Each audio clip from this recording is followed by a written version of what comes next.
네, 안녕하세요. 제언 3번부터 시작하겠습니다. 이어서 나가는 걸로 할게요. 자, 에너지성은 첫 처분 시설로서의 이제 5개의 잠재적 부지를 3개의 후보 부지로 추리기 위해서 5개 중에 3개로 후보 부지를 추리기 위해서 1984, 1984 부지 선정 가이드라인을 사용했습니다. 에너지성은 규정의 이런 애매한 언어를 해석하고 그들의 이제 다속성 효용 분석이 어떻게 부지들을 구별하는 데 수행되는지 결정짓기 위해서요. 그들의 더 합법적인 그런 재량들을 발휘를 했거든요.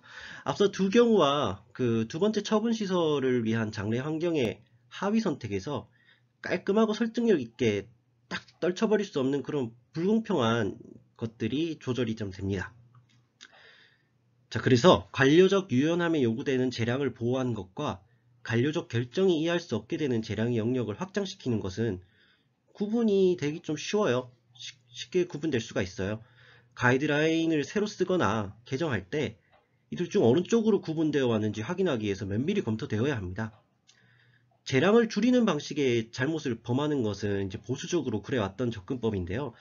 장기적으로 봤을 때는 오히려 재량을 줄이는 게 더 나은 걸 수도, 실현 가능성은 더 높을 수도 있어요.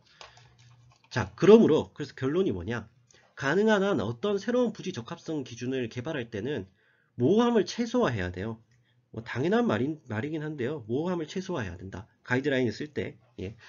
이는 적용되는 사업 집행자의 재량을 용이하게 하고 그 결과에 대해 과정의 목적과 공공의 신뢰를 보장하는 것을 뒀습니다. 만일 부지 선정 과정 어느 지점에서 기준의 수정이 필요하다면 사업 집행자는 명료하고 의미적으로 참여하는 과정을 사용을 해야 합니다. 네, 그렇게 되고요. 그 다음 4번 한번 보겠습니다. 자, 새로운 어떤 부지 선정 과정에서 라고 나와 있는데 같이 한번 볼게요. 부지 선정 과정과 관련된 조사들은 연구소에서만 하는 것이 아니라 그 지표면에서도 수행돼요. 이제 앞서 계속 봤던 거는 심층에서, 그러니까 깊은 땅속 깊은 데서 연구하는 것만 계속 봤는데 사실 지표면에서도 수행을 할 수 있거든요. 이런 제한된 처분 시설 시스템의 잠재적 성능에 대한 이제 지식이 얻어지는 거죠. 이제 앞으로 이제 처분 시설을 지었을 때 어떻게 될 것인가 이런 것에 대한 예측을 할 수 있다는 겁니다. 처분 시설에 대한 이러한 지식은 동일한 수문 지질학적 환경의 후보 부지로서의 지하 연구시설의 건설에 보통 사용이 되거든요. 그러므로 과학적이거나 기술적으로 뜻밖의 일이 발생할 가능성을 비록 완전히 없앨 수는 없지만 줄일 수는 있습니다. 부지를 선정하는데 요청을 받은 주민들은 주로 언제 철회 권한이 행사될 수 있는지 좀 우려를 하게 되죠. 철회 권한을 이제 행사할 수 있어야 되죠. 그래서 마주치는 문제들을 피해서 작업을 할 수 있는지, 그들이 부지를 자동적으로 박탈할 수 있는지에 대해서 사업 집행자와 지역 주민 사이의 불일치가 항상 발생을 하기 때문에 1982 방패물 정책법률은 특히 심층조사에 있어서는 처분시설을 선정하는 최종 결정이 나기 전에는 반드시 완료되는 것을 요구를 하고 있습니다. 사업 집행자가 영향을 받는 주민과 국가 모두 처분시설이 지어질 곳에서의 심층 연구로부터 다 혜택을 받게 되겠죠. 사업 집행자나 주민이나 국가. 그래서 이런 연구를 했을 경우에 어떤 연구에 사용된 자원들이 헛되이 버려지는 건 아니에요.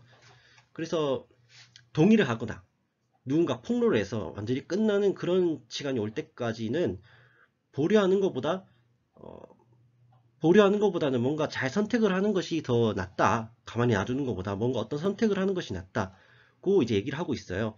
그래서 새로운 부지 선정 과정에서 1982 방패물 정책 법률의 요구사항을 지켜야 합니다. 그게 결론입니다. 즉, 부지 선정에서 죄송합니다. 부지의 최종 선정에서 광범위한 지하 특성 분석을 기다려야 한다는 것입니다.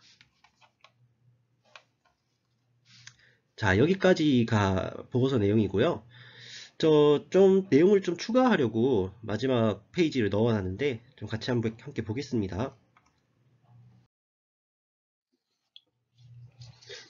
자, 아마 제가 그 2주, 3주 전에 올렸던 동영상에 이제 그 방사성 폐기물을 분류하는 거에 대해서 간단하게 얘기를 드렸었어요.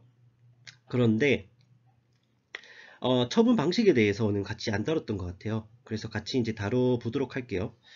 자, 일단 오른쪽 먼저 보시겠어요? 자, 원안이 고시라고 되어 있는데, 자, 이 기준에 대해서 먼저 설명을 드릴게요. 자, 원자력 관련된 행위는 어떤 기준을 따르냐? 원자력 안전법이 있고요. 원자력 안전법 시행 규칙이 있고, 시행령, 시행 규칙 이렇게 있고, 그리고 마지막으로 원안이 고시가 이렇게 있습니다. 그래서 원안이 고시에서 실질적으로 구체적인 사항들이 나오는데요. 이제 따라야 되는 사항이에요. 원안이 고시는. 자, 중저준위는 알파선 방출 핵종 농도가 400베르켈, 100크렐 퍼 그램 미만이거나 열 발생량이 2kW per 미터 세제곱 미만 이렇게 나와 있습니다. 자, 이 말은 뭐냐? 일단 알파선이라는 것부터 알아야 되겠죠. 자, 붕괴가 알파 붕괴가 있고요, 베타 붕괴가 있는데 뭐 다른 분들이 동영상 올려주신 데서 아마 잘 나와 있을 거라고 생각을 해요. 그래서 저는 좀 간단하게 설명을 드릴게요. 자, 알파선은 중성자가 비율이 낮습니다. 중성자 비율이 낮고, 베타 붕괴는 중성자가 많아요. 그럼 중성자가 많은 게 더 안 좋은 거 아니냐? 아닙니다. 알파 붕괴가 더 위험합니다.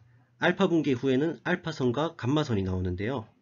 베타 붕괴 후에는 베타선과 X선이 나옵니다. 이렇게 나오는데요. 위험한 것들은 이 녀석들입니다. 물론 얘네들도 베타선 같은 경우에도 200kg,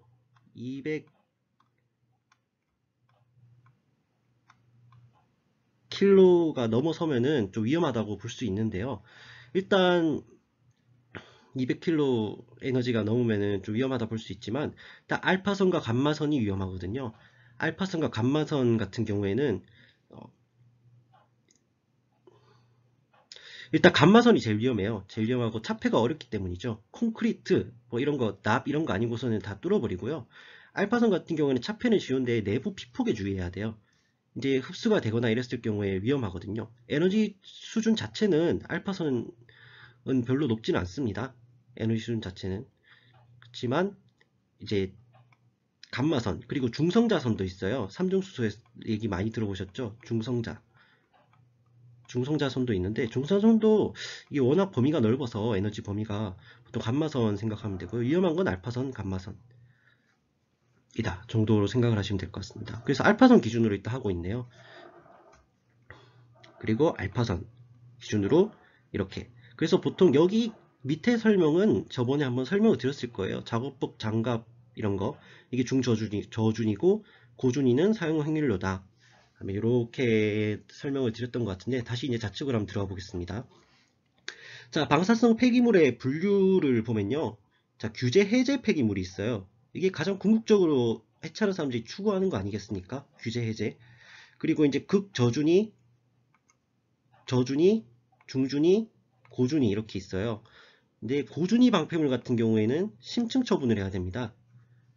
뭐 당연하겠죠. 위험한데 이거는 방사능도 많이 나오고 방사능도 높고 이제 크고 방사선 양도 많으니까요. 그래서 심층 처분을 해야 되고요.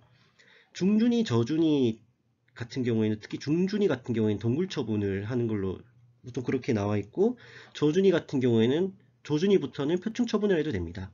극저준위는 자체 처분 허용 농도이기 때문에 매립형 처분을 해도 되고요. 자, 이렇게 구분이 돼 있고요. 자, 규제 해제가 중요해요. 이 규제 해제가 돼야지 자체 처분을 할 수 있고, 여기 원자력, 여기 법에서 벗어나게 되는 겁니다. 벗어날 수 있게. 그 규제 해제가 된 폐기물들은 자체 처분을 할 수가 있다. 자, 그렇게 되겠습니다. 자, 이상으로 일단 동영상을 마치고요. 다음에 처분 시스템과 처분 구상에 대해서 설명을 드리겠습니다. 감사합니다.